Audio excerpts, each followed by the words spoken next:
পুরুষ যারা বিয়ে করে তারা ভাবে এ সারাক্ষণ আমার বউ না, 3 ঘন্টা তোমার বউ, বাকি টাইমে তোমার বউ নয়। আজ থেকে শুনে নিন, প্রতিবাদ করবেন। হ্যাঁ, কেন বললাম? 24 ঘন্টায় 8টা কাল, 8টা কাল 24 ঘন্টা, 3 ঘন্টা করে কাল। 1টা কাল নারীর নিজের জন্য, বাকি 7টা কাল সে স্বামীর কাছে 7 রকম ভাবে পরিচারিকা হবে, সারাক্ষণ বউ নয়। কেমন? সোহাগে ভগিনী রমণে রমণী, সোহাগে ভগিনী রমণে রমণী। 7টা পাক কি কি গুনে নাও? সোহাগে ভগিনী রমণে রমণী, সোহাগে ভগিনী রমণে রমণী। জ্ঞানে জ্ঞানে এরা মাতৃজননী, জ্ঞানে জ্ঞানে এরা মাতৃজননী। অন্নপূর্ণা গৃহ লক্ষ্মী, অন্নপূর্ণা গৃহ লক্ষ্মী। দাসীবাদী বা কিঙ্করী, দাসীবাদী বা কিঙ্করী। তাই তো 7টা পাক মারি, তাই তো 7টা পাক ঘুরি। বুঝে নিলে? সোহাগে ভগিনী বোন, রমণে রমণী বউ, ধ্যানে জননী। যখন ভাত খেতে দেবে অন্নপূর্ণা, যখন সন্ধ্যেবেলায় তুলসী তলায় তখন গৃহলক্ষ্মী। বুঝে নিয়েছ? যখন রাত্রিবেলা স্বামীর পায়ে তেল দেবে তখন দাসী। এখন উল্টে গেছে মাসি। বুঝে নেওয়া গেল? বাদী, বাদী মানে বিপক্ষ। ওটা সহজে হয়নি। ওটা যদি অন্য কিছু মানে কেউ লাগাতে চায়, পাড়ায় তো এরকম লোক থাকে জানেন, গন্ডগোল বাঁধানোর লোক পাড়ায় ভর্তি। বৌদি দাদাকে দেখলাম তেঁতুল তলায় গুজ গুজ করছে, ব্যাস তখনই বাদী। বাদী মানে বিপক্ষ। 7টা পাক বুঝে নিলেন? এটা বাহ্যিক তত্ত্ব বললাম, এবার অন্তর্জগতের তত্ত্বটা শুনে নিন। 7টা পাক কেন? আপনারা জানবেন আগেকার দিনে হারিকেন জেলে রাখা হতো, কোনোদিন নেবাতো না বাড়ির লোকেরা। কি ছোট টিমটিমি আর না হলে হারিকেন, ও দিন রাত জ্বলবে, 24 ঘন্টাই জ্বলতো। দিনের বেলা কমিয়ে দিত, রাত্রিবেলা বাড়িয়ে দিত। জ্বলতো না? জ্বলতো নি। এখনো সব উঠে গেছে। ওই জন্য সংসারে অন্ধকার নেমে এসছে। হ্যাঁ, যত টাকা থাক তবু তার সংসার যেন অন্ধকার, শান্তি নেই মোটে। আছে বলো? এক ফোঁটা শান্তি নেই। যার কোটি টাকা তারও শান্তি নেই, যে মধ্যবিত্ত তারও শান্তি নেই, যে ভিখারি তারও না। কেন নেই? এই কারণগুলো মানতে হবে। আগেকার লোক জ্বালিয়ে রাখতো কেন? সারা রাত জ্বলবে, সকালে গিয়ে দেখবেন হারকিনের কাঁচের ভেতর 10-15 জন চিৎপাত হয়ে পড়ে আছে। কি পোকা পোকা, বুঝলে না? যেমন দীপিকা উজরে অতিকা, যেমন দীপিকা উজরে অতিকা। ভিতরে অনল শিখা, ভিতরে অনল শিখা। পতঙ্গ দেখিয়া ঘুরিয়া পড়ায়, ঘুরিয়া মরয় পাখা। ওগো পতঙ্গ দেখিয়া ঘুরিয়া পড়ায়, ঘুরিয়া মরয় পাখা। নারীর চরিত্র অতি সে কঠিন, নারীর চরিত্র অতি সে কঠিন। বুঝিবে বলতা, বুঝিবে বলতা। বুঝিতে অবধি নারী লেগ বিধি, 7 দিনে গড়িল যায়। একটা পুরুষ সৃষ্টি করতে বিধাতার সময় লেগেছিল 1 দিন 1 রাত। একটা নারী সৃষ্টি করতে বিধাতার সময় লেগেছিল 7 দিন 7 রাত। বুঝে নিলে? 7-এর তত্ত্বে নারী সৃষ্টি। এই আসতে 7-এর তত্ত্ব কি? কত বলবো, সারা রাত কেটে যাবে। 7-এর তত্ত্বটা কি? ছোটবেলায় পড়েছো না?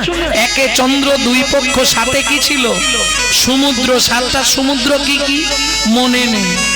লবণ, ইক্ষু, সুরা, সুরপি, দধি, দুগ্ধ, জল। বুঝে নিলে? 7 সমুদ্র থেকে 7 কলসি জল আনলো, একটা নারীর ভেতর দিল, তবে নারী সৃষ্টি হলো। 7-এর তত্ত্বে নারী সৃষ্টি। তাই তো 7 পাক দিতে হয়। তাই তো বিয়ের বাসরে নারীর কাঁখে ভর্তি কলসি দেওয়া, ভর্তি কলসি দেওয়া। কি গো তোমাদের এদিকে দেয় না? দেয়নি? দেয়। যাই হোক, বেঁচে গেলুম বাবা। তাহলে বুঝে নিলে 7 পাক কেন? ব্যাস ততটা ক্লিয়ার হয়ে গেল তো? কাল থেকে এবার বাড়িতে বলবে।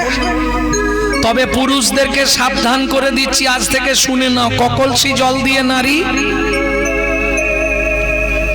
ওরা যখনই কোনো কেসে হেরে যাবে সব সময় জানবে নারী কিন্তু জল ঢেলে জিতবে। হ্যাঁ, আমি বুঝতে পেরেছি তুমি যে কোনো কেসে নারী হারতে শুরু করলেই ও জল ঢালতে শুরু করবে। নারী সব সময় জল ঢেলে জিতে, এটা পুরুষরা সচেতন থেকো। হ্যাঁ, তুমি থাকলেও থাকতে পারবে না, 7 কলসি তোমাকে ভাসি ছেড়ে দেবে। প্রেম সে বললো চৈতন্য মহাপ্রভু কি। তাহলে চলুন, স্বামীত্রী দুঃখের সংসার। সেদিন ছিল একাদশী, পরের দিন দ্বাদশীর ব্রত। ভক্তমণ্ডলী, ভক্তিমতী মায়েরা, পিতা ছিলেন সনাতন দাস, মাতা ছিলেন পদ্মাবতী। বাবা অযাচিত ভিক্ষা করে। অযাচিত ভিক্ষা বোঝেন? দ্বারে যাবে, নাম করবে, যদি কেউ দিল নেবে, না হলে চলে যাবে, চাইবে না কাউকে, কই গো মা দাও না গো, ওসব কিচ্ছু নেই। এইবার চলুন, দ্বাদশীর দিন সকালবেলা, পদ্মা তুমি ভাতের জলটা বসাও, আমি এই সামনের গ্রামটার 5 ঘর ভিক্ষে করে নিয়ে আসি।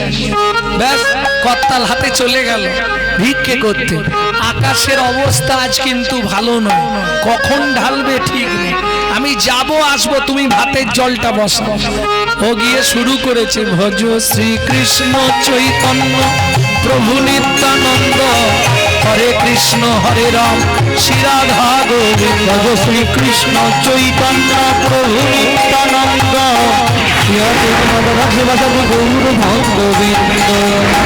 যুগে শ্রীকৃষ্ণ চৈতন্য অবতার, হয়ে খেলিবার প্রবন্ধে কইল খোলো কবতা।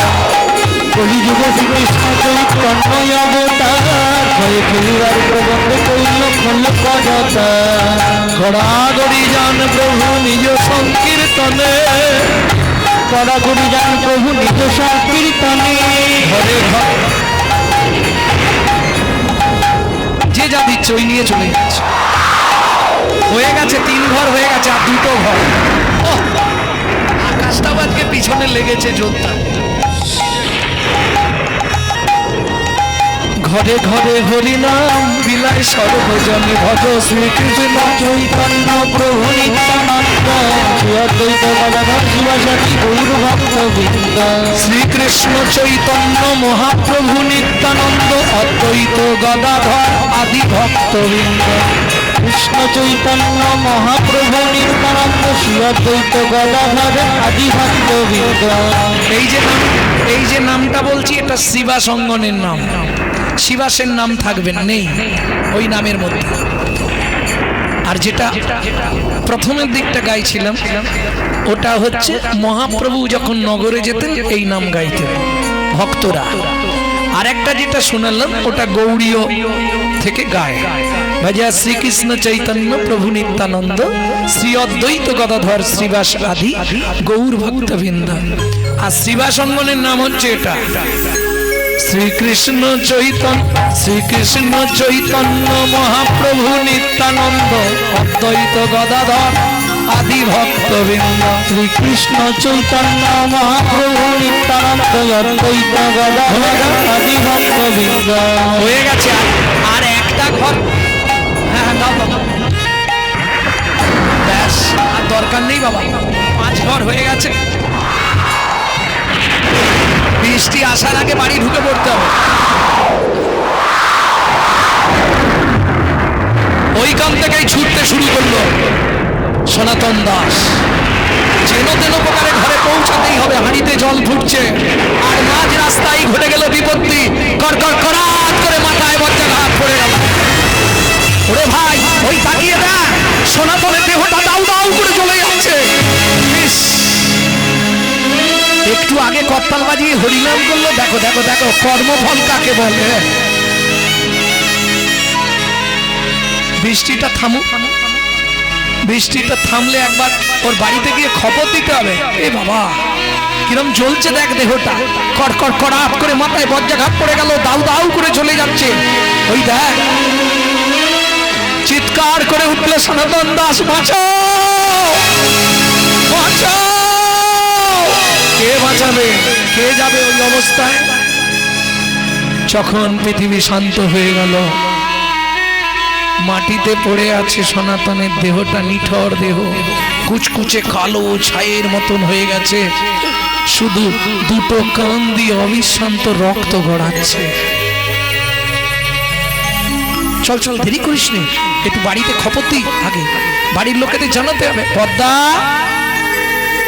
পদ্মা, জ্যাঠামশাই, আচ্ছা ও তো নেই, আপনারা একটু বসুন। ভাবছে ভাস নিতে এসছে, পণ্ডিত লোক তো, হয়তো কারো ছেলের অন্নপ্রাশন কি কিছু হবে, ভাস চাইতে এসেছে। আপনারা একটু বসুন, এক্ষুনি এসে যাবে, এই ভিক্ষায় গেছে। এরা হতভম্ব, বলবে কি করে ভাই? পদ্মা, উনুনে কি ফুটছে মনে হচ্ছে? না না, ওই বলে গেল তুমি জলটা বসাও, ভাতের জলটা বসাও, আমি 5টা ঘর ভিক্ষে করে আনছি। পদ্মা, আমাদের একটা কথা তুমি শুনবে কি? তুমি ওই ওই ওই উনুন থেকে জলের হাঁড়িটা নামিয়ে দাও। কেন জ্যাঠামশাই, কিছু হয়েছে? না না, সেজন্য নয়। কি বলবো মা, ফিরে আসবে না কোনো দিনও মনের মানুষ ঘরে, ফিরে আসবে না মনের মানুষ কোনো দিনও ঘরে। ও গো বিধি তারে কেড়ে নিয়েছে, ও গো বিধি তারে কেড়ে নিয়েছে, চিরদিনের তরে ফিরে আসবে নয়া মনের মানুষ কোনো দিন ঘরে, ফিরে আসবে নয়া মনের মানুষ কোনো দিন ঘরে। তখন ওই ছোট্ট ছেলেটার বয়স মাত্র 4 বছর। জ্যাঠামশাই, আপনারা বলুন না কি হয়েছে, কি হয়েছে বলুন না। পদ্মা, সনাতন ভিক্ষা করে আসছিল, রাস্তার মাঝখানে মাথায় বজ্রাঘাত করে সনাতন মারা গেছে। ঊর্ধ্বশ্বাসে ছুটল পদ্মাবতী, আছাড় খেয়ে পড়ল স্বামীর মৃতদেহের উপর। ও গো স্বামী গো,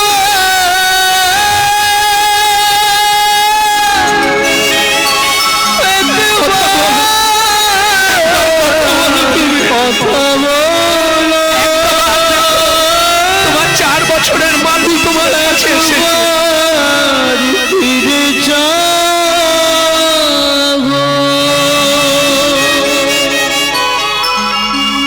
জানি না কি এমন পুরা আমি করেছি, যার লাগি তুমি আমার স্বামী কেড়ে নিলে, বলে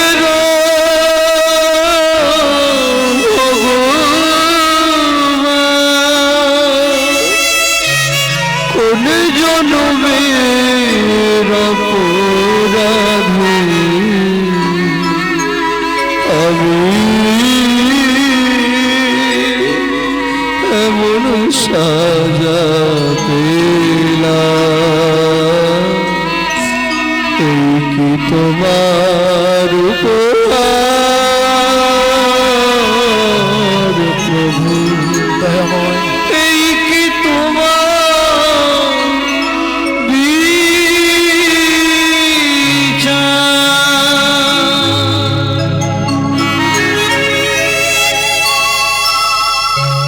ওমা ওমা, বাবা রাস্তায় ঘুমাচ্ছে কেন?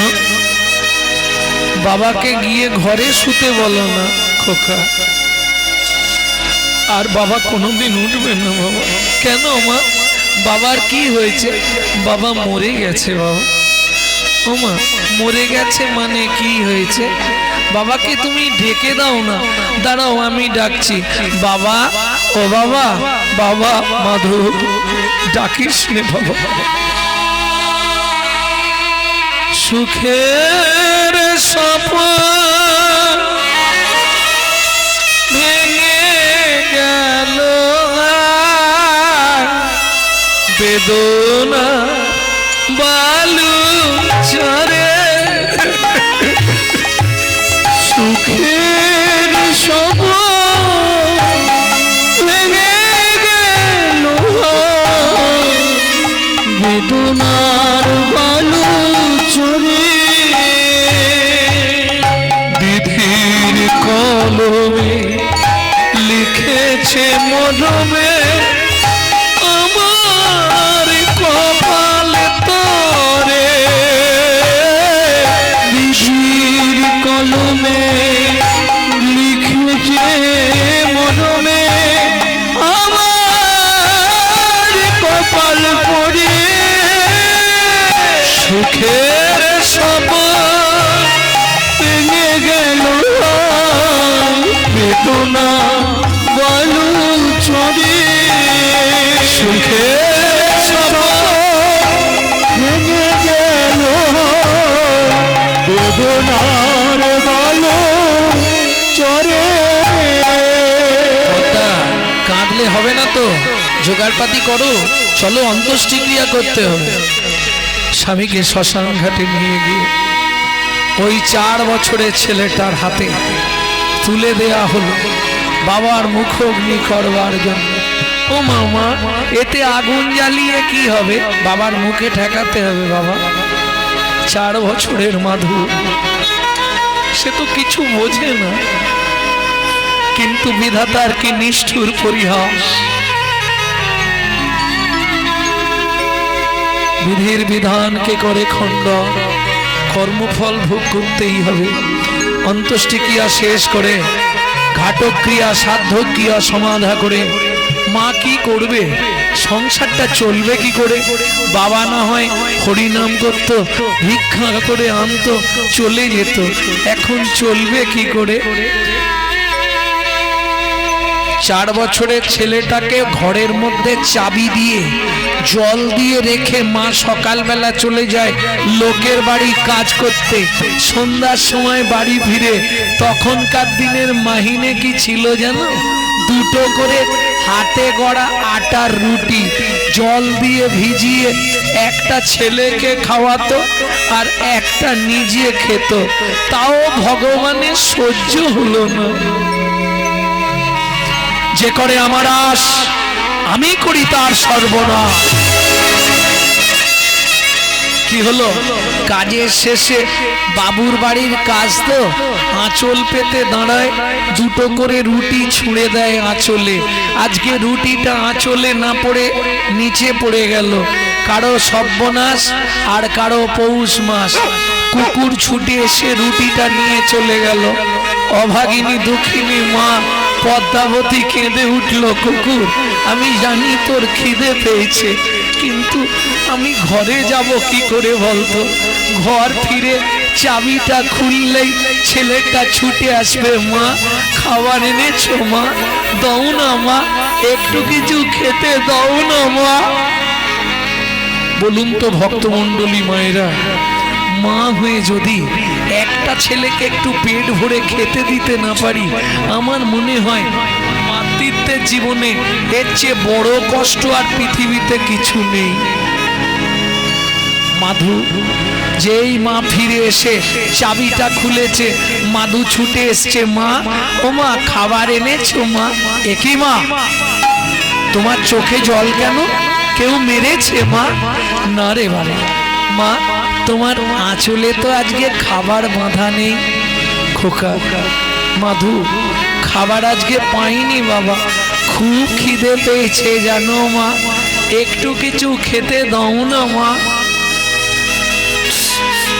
বলুন ভক্তমণ্ডলী মায়েরা, এইবার ওই মা কি করবে? মাধু একটু অপেক্ষা কর, আমি এই জামবাটিটা নিয়ে পাড়ায় যাচ্ছি, একটু খাবার চেয়ে আনবো। যারই দরজা গোড়ায় যায় সেই দরজা বন্ধ করে দেয়। তোমাদের তো ভাত হয়েছে, ভাতের একটু ফ্যান আমাকে অন্তত দাও না গো, আজকের রাত্রির মতো আমার ছেলেটাকে বাঁচাই। সারা পাড়া ঘুরে মা একটা 4 বছরের ছেলের জন্য সেদিন এতটুকু খাবার কেউ দিল না। দুঃখিনী মা পদ্মাবতী মনের কষ্টে ফিরে আসতে আসতে প্রতিজ্ঞা করলো, কি হবে? মাতৃত্বের অহংকার নিয়ে বেঁচে থেকে ছলে বলে কলে কৌশলে মাধুকে ঘুম পাড়িয়ে দিয়ে আমি গঙ্গার জলে আত্মহত্যা করে মরব। ভক্তমণ্ডলী, ভক্তিমতী মায়েরা,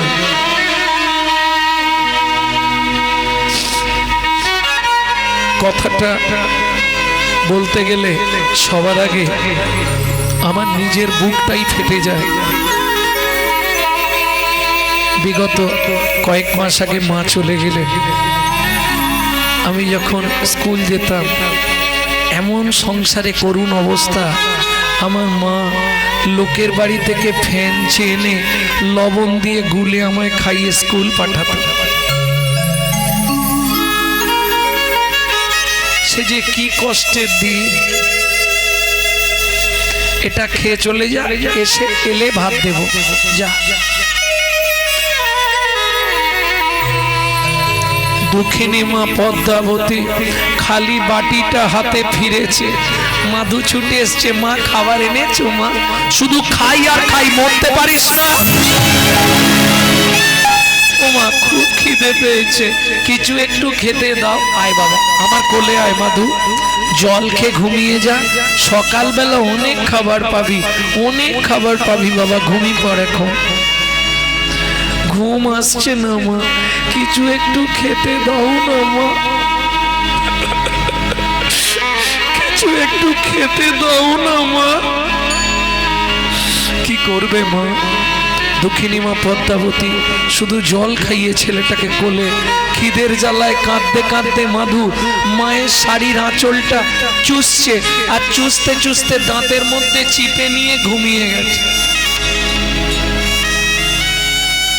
ঘুমিয়ে পড়েছে। ধীরে ধীরে পদ্মাবতী মাধুকে বিছানায় রেখে ভগবানের উদ্দেশ্যে বলছে, ভগবান, শাস্ত্রে বলে জীব দিয়েছেন যিনি, আহার দেবেন তিনি। আজ থেকে প্রাণের মাধুকে আমি তোমার চরণেই দিয়ে যাচ্ছি ঠাকুর, তুমি ওকে দেখো। কারণ ঘুম ভাঙলেই আবার ওই একই বায়না করবে, মা খেতে দাও না মা। মা হয়ে যদি একটা ছেলেকে খেতে দিতে না পারবো, কি হবে মাতৃত্বের অহংকার রেখে? দরকার নেই মাধু, আমি আসছি বাবা। ঘুম ভাঙলে যখন শুনবি তোর মা আত্মহত্যা করে মরেছে, তখন মাটাকে ক্ষমা করে দিস বাবা। আর একটা কথা মাধু, যদি আবার তোর মানব জন্ম হয়, ভগবানকে তুই নিজে মুখে বলবি, ভগবান এমন দুঃখিনী অভাগিনী মায়ের গর্ভে অভাগিয়া জন্ম দিও না। চোখের জল ফেলতে ফেলতে পদ্মাবতী যেই না চলে যেতে যাবে, 1 পা 2 পা 3 পা, কি হলো? আঁচলের টানে মাধু জাগিয়া উঠিল, আঁচলের টানে মাধু, ও গো মা গো,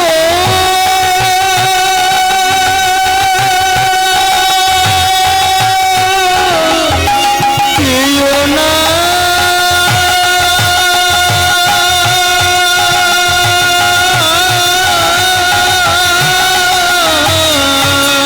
আঁচলের টানে মাধু জাগিয়া উঠিল, আঁচলের টানে মাধু জাগিয়া উঠিল। ও মা, আমায় ফেলে যেও না মা, কাঁদিতে লাগিল, আমায় ফেলে যেও না মা, কাঁদিতে কাঁদিতে লাগিল।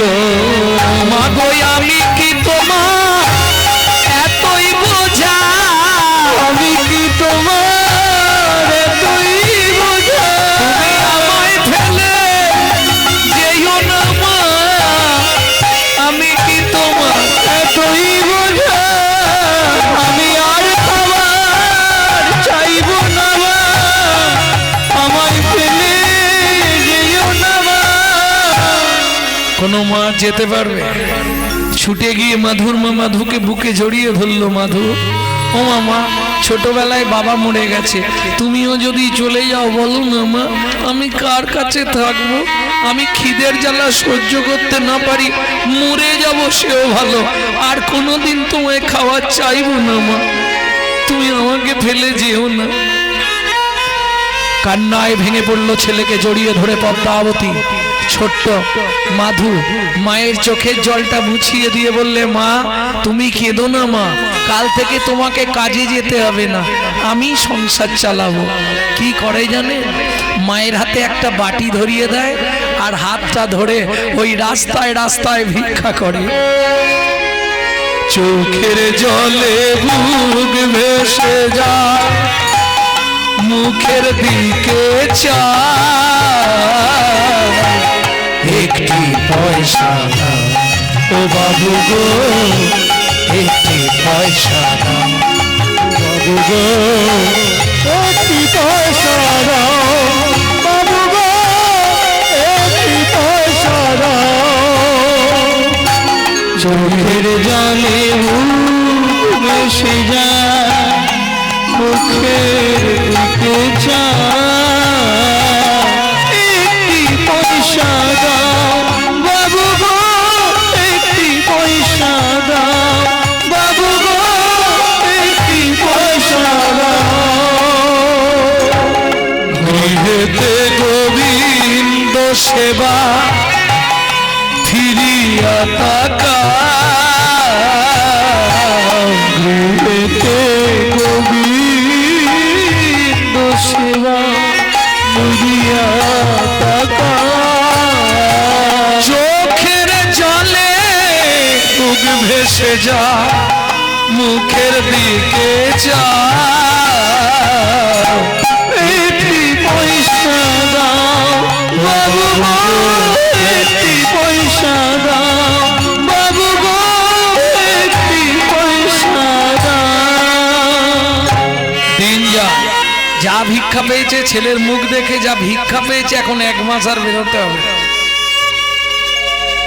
যে ব্যাগে করে বাজার করে নিয়ে যাচ্ছিল সে ব্যাগ শুদ্ধই দিয়ে চলে গেছে, যে 1 বস্তা চাল নিয়ে যাচ্ছিল সে 1 বস্তা চালই দান করে দিয়ে চলে গেছে। ভক্তমণ্ডলী ভক্তিমতী মায়েরা যার যেমন ক্ষমতা সে সেইভাবে দান করে দিয়ে চলে গেল। দিন যায়, মাস যায়, বছর যায়, যা পেয়েছে প্রত্যেক দিন ভগবানের ভোগ লাগিয়ে মা ছেলে দুজনে প্রসাদ পায়। প্রত্যেকটা জিনিসের সাইড এফেক্ট আছে, যাকে বাংলায় বলা হয় পার্শ্ব প্রতিক্রিয়া। আপনি যদি 365 দিন মাংস খান, আপনার চলাফেরা কথাবার্তা হবে আসুরিক মনোভাব, অসুরের মতো। আপনি যদি 365 দিন দেবতার প্রসাদ পান, আপনার কথাবার্তা চলাফেরা হবে দেবতার মতো। সাইড এফেক্ট দেখবেন। আরো সহজে বোঝাই, যারা খুব ছোটবেলা থেকে স্মোক করে, বিড়ি টিড়ি খায়, ওদের দেখবেন বুড়ো বয়সে গিয়ে একটা নিদেনের কাশি শুরু হয়, জানো?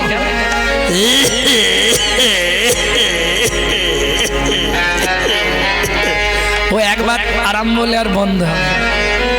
হ্যাঁ, ও ছোটবেলা থেকে সাইড এফেক্ট। চলুন, প্রসাদের সাইড এফেক্ট কি এলো? প্রত্যেক দিন যে প্রসাদ পাই তার তো একটা সাইড এফেক্ট আছে, সেটা কি হলো? দেখিতে দেখিতে মাধু 10 বৎসর হইল, দেখিতে দেখিতে মাধু 10 বৎসর হইল। একাকী বিরলে বসি চিন্তা যে করিল, একাকী বিরলে বসি চিন্তা যে করিল। বসো, তোর আত্মীয় স্বজন আছে? আছে। আরে মাধু তোর আত্মীয় স্বজন আছে? হ্যাঁ বেশ। রতন তোর আত্মীয় স্বজন আছে? আছে আছে। এই তোর কে কে আছে? বাবা অনেক আত্মীয় তোর। সামান্য কেউ নেই। যখনই মাকে বলি মা আমার কে আছে আপনজন, মা কিছুই বলে না। মাধু বল। এক কাজ কর, এক্ষুনি একবার বাড়িতে যা, হ্যাঁ গিয়ে এক্ষুনি মাকে জিজ্ঞেস কর। তাহলে তোরা এখানে দাঁড়ায়, আমি জেনে আসছি মায়ের থেকে। জননী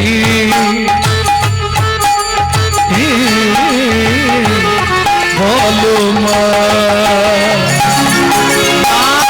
ও মা কি হয়েছে রে মাধু? কে ভাই আমি, কে ভাই আমার একান্ত যাব, কে ভাই আমি, কে ভাই আমার একান্ত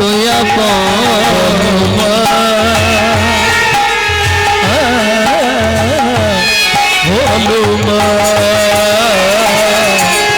কে ভাই আমি, কে ভাই আমার একান্ত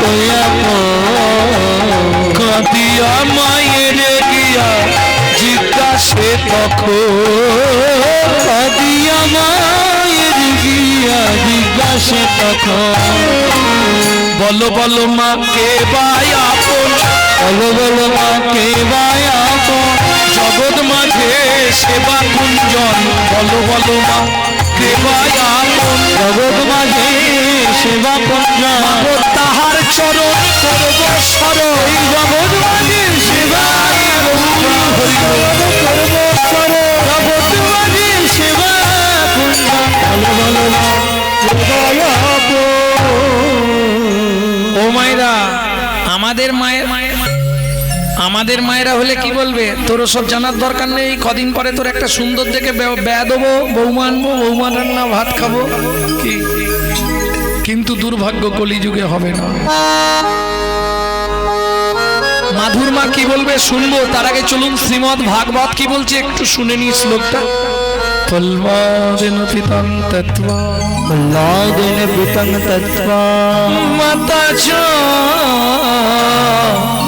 ভরতে নহি, ভরতে নহি বলিলং আচার্যেন আচার্যেন বিদুরেণ সবন্ধুনরা, বিদুরেণ সবন্ধুনরা, রামর্তে হিত সর্জন, রামার্থে হিত সর্জন, ভাতারঞ্চ বিভীষণ, ভাতারঞ্চ বিভীষণ, গোপ গোপীপতিমং তত্ত্বা প্রতিমং তত্ত্বা গোবিন্দং শরণাগত, গোবিন্দং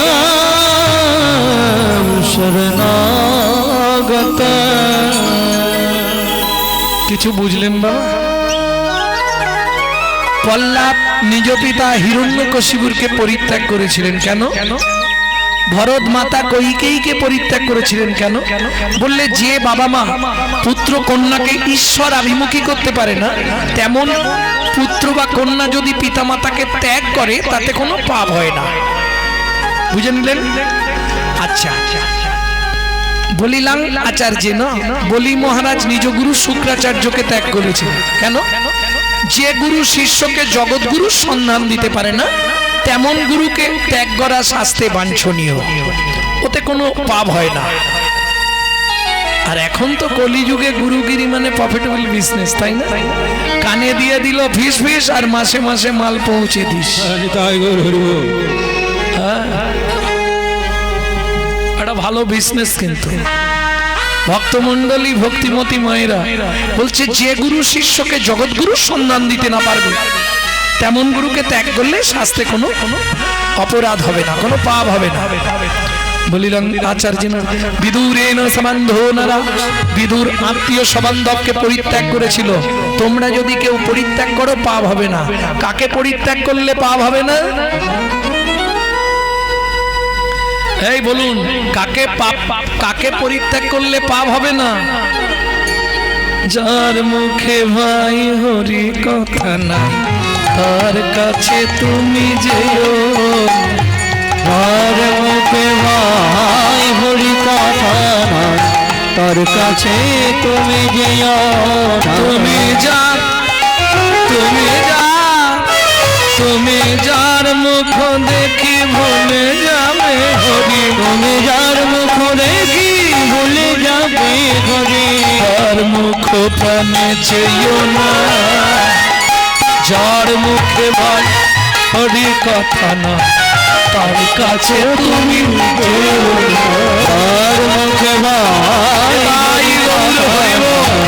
তার কাছে তুমি যেও না। সে তোমার যত আন্তরিক বন্ধু হোক, সে যদি হরি বৈমুখ হয় তার সঙ্গ তুমি করো না। কেন? কদিন রহিবে ভব মাঝে আর অবিলম্বে করো যাহা পরিবার পরের কথায় কি মায়া সে যায়, মিছে দাগা তুমি পেও না। सुनो हस्ती चलती बाजार में तो कुत्ता भक्ति हजार में। हाथी যখন বাজার দিয়ে চলে যায় অনেক কুকুর ঘেউ ঘেউ করে, ওদিকে তোমার মন দিলে চলবে না। তোমাকে একটা রবীন্দ্রসঙ্গীতের দু লাইন মুখস্থ করে রাখতে হবে। তোরা যে যা বলিস ভাই আমার সোনার হরিণ চাই। প্রেম সে বলো চৈতন্য মহাপ্রভু কি জয়। তাহলে বুঝে নিয়ে গেল বিদুরেন রাম আর তেহিত সের ভাতারাঞ্চা বিভীষণ। বিভীষণ নিজের ভাই রাবণকে পরিত্যাগ করে রামচরণে শরণাগত। গোপ গোপীপতি মাং তত্তা, গোপ গোপীরা আপন আপন পতি পুত্র পরিবার সংসার সব ছেড়ে গোবিন্দ চরণে শরণ নিলেন। বলো না মা আমার আপনজনকে। মা বললে মাধু এই পৃথিবীতে আমাদের আপন মাত্র একজন। কে মাসে শুনবি মাধু? ব্রজের ব্রজেন্দ্র নন্দ কৃষ্ণ স্বয়ং ভগবান। ব্রজেন্দ্র নন্দ কৃষ্ণ স্বয়ং ভগবান। কৃষ্ণ আরাধ্য ব্রজেন্দ্র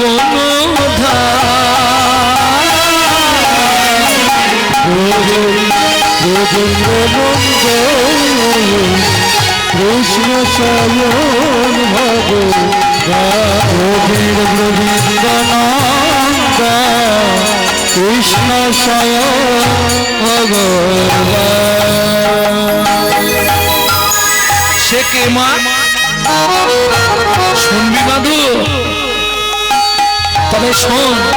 কালিয় দমন রেমপা রেমপা নিগ নিগ পামে রেমপা রেমপা নিগ নিগ পামে রে রে রে গ গ গ নি নি নি গ গ গ গ প প প প ন ন ন ন রেমপা রেমপা। কালিয় কালিয় কালিয় দমন পুতনা নিধন ভুবন অঞ্জন ও রাধা কান্ত শ্যামল প্রশান্ত। ও রাধা সে কেমন প্রশান্ত। তুমি কার কথা বললে মা? শুনবি মাধু? সে যে রাধা কান্ত শ্যামল প্রশান্ত। রাধা শ্যামল প্রশান্ত। ব্রজ গোপী নয়নাভিরা ব্রজেন্দ্র নন্দ কৃষ্ণ স্বয়ং ভগবান। ব্রজেন্দ্র নন্দ কৃষ্ণ স্বয়ং ভগবান। কৃষ্ণ স্বয়ং ভগবান। আমার জননী জন্মভূমিষ্ঠ জননী জন্মভূমিষ্ঠ স্বর্গাদপি গরীয়সি। কে মাধু প্রণাম করলি কেন? ওমা আমি তার সন্ধানে চললাম আপনজন যে। মাধু তিন এক ঠাঁই, সে হলো জয় জগন্নাথ ধাম। আর দেরি করলেন না, মাধু দাস চলতে শুরু করলো। একটা গান আপনাদের শোনাবো। এই গানটা আমি শিখেছি আমার ঠাকুমা যখন মারা যাবে তার আগে, 100 বছর বয়স তখন ঠাকুমার। কিন্তু গানটি গাইতেন আমার দাদুর দাদু শশীভূষণ চক্রবর্তী। এগুলো আমাদের ঘরের গান, যদি কেউ গায় জানবেন চুরি করে গাইছে, বাইরে কারো কাছে নেই। প্রথম গাইতেন শশীভূষণ চক্রবর্তী, তারপরে গাইতেন দাদুর বাবা মাধব চক্রবর্তী, তারপরে গাইতেন দাদু যতীন্দ্রনাথ চক্রবর্তী, তারপরে গাইতেন বাবা কালীপদ চক্রবর্তী, এখন গাইছি আমি গৌরাঙ্গ সুন্দর চক্রবর্তী। সবাই আশীর্বাদ করুন, আমার পরবর্তী জেনারেশন তৈরি হচ্ছে। আমারই পিছনে একমাত্র সম্পদ গৌরব কৃষ্ণ চক্রবর্তী। নিতাই গৌর হরি বল। তাহলে গানটা এবার শোনাই। আর কত দূর বলো হে ঠাকুর তোমার মধুর শান্তি ধাম। আর কত দূর বলো হে ঠাকুর তোমার মধুর শান্তির ধাম। এ দুর্গম পথে চলিতে চলিতে, দুর্গম পথে চলিতে চলিতে অবসান মন দেহ প্রাণ তোমার মধুর শান্তি ধাম। আর কত দূর বলো হে ঠাকুর তোমার মধুর শান্তির ধাম। আর কত দূর বলো হে ঠাকুর তোমার মধুর শান্তির ধাম। আপন বলিতে হবে ছিল যারা, দাগা দিয়ে বুকে চলে গেল তারা। আপন বলিতে ভেবেছিল যারা, দাগা দিয়ে বুকে চলে গেল তারা। জরা ব্যাধিগ্রস্ত হয়ে বুদ্ধি হারা, ও পথে চলার তো নাই বিরা। আর কত দূর বলো হে ঠাকুর তোমার মধুর শান্তির ধাম।